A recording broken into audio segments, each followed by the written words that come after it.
Everyone, and Kamala's first interview with Fox News is in the books.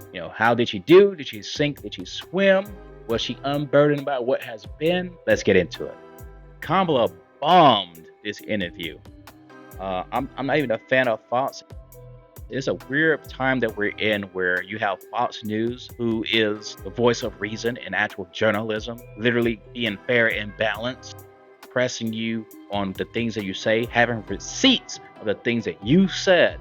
By far, this is Kamala's toughest interview, and people could be so indoctrinated and they can forget what an actual interview is because you see it's mainstream media has always been one-sided, where one side gets to talk and the other side gets interrupted all the time. And so now the shoe was on the other foot, and Kamala was folding under pressure. I think this message right here is just apropos for what you're gonna be going through right now. That's some bad news for you. You're fucking done, son. It's over. Yeah, that immigration is one of the key issues that they're looking at this election, and specifically the influx of illegal immigrants from more than 150 countries. How many illegal immigrants would you estimate your administration has released into the country over the last 3.5 years? Well, I'm glad you raised the issue of immigration because I agree with you. It is a topic of discussion that people want to rightly have. And you know what I'm going to talk about. Yeah, but do you, just a number. Do you think it's 1 million, 3 million? Brett, let's just get to the point. Okay, the point is that we have a broken immigration system that needs to be repaired. So your Homeland Security Secretary said that 85% of apprehensions. I'm not finished. We have it's a rough estimate of 6 million people have been released into the country. And let me just finish. I'll get to the question. I promise you. I was beginning to answer.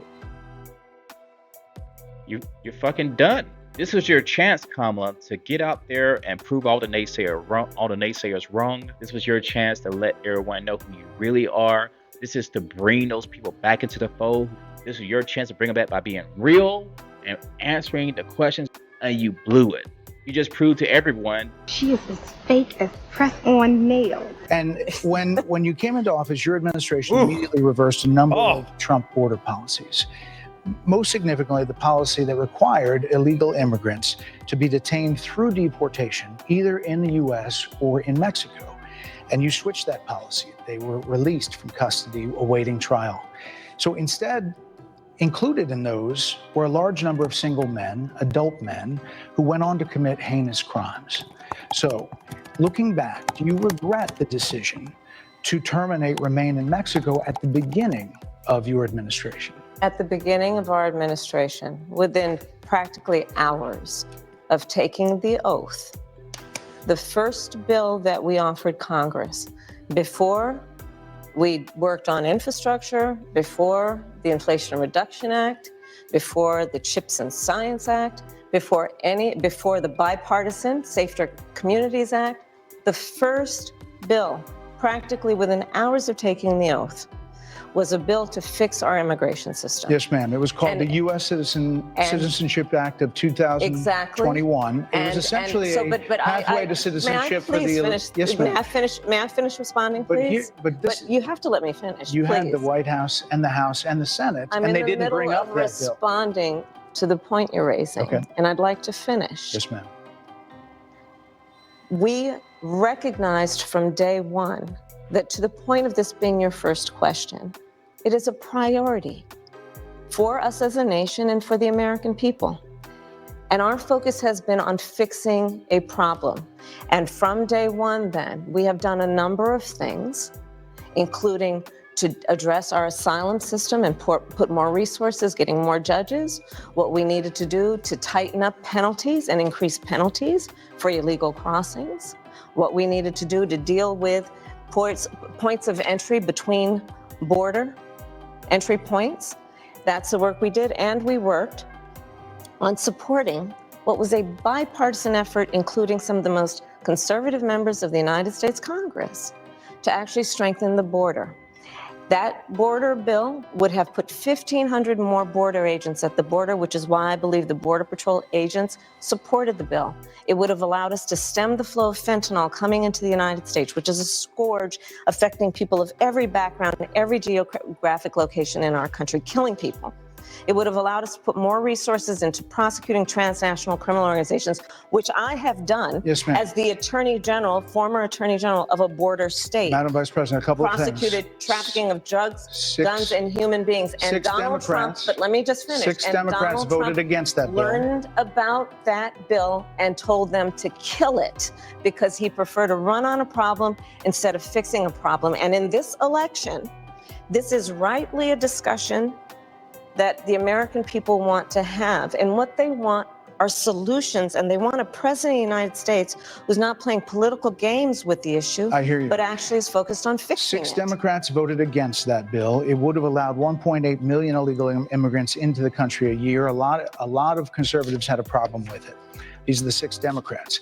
But more importantly, back to the original premise, Jocelyn Nungari, Rachel Morin, Laken Riley, they are young women who were brutally assaulted and killed by some of the men who were released at the beginning of the administration, well before a negotiated bipartisan bill.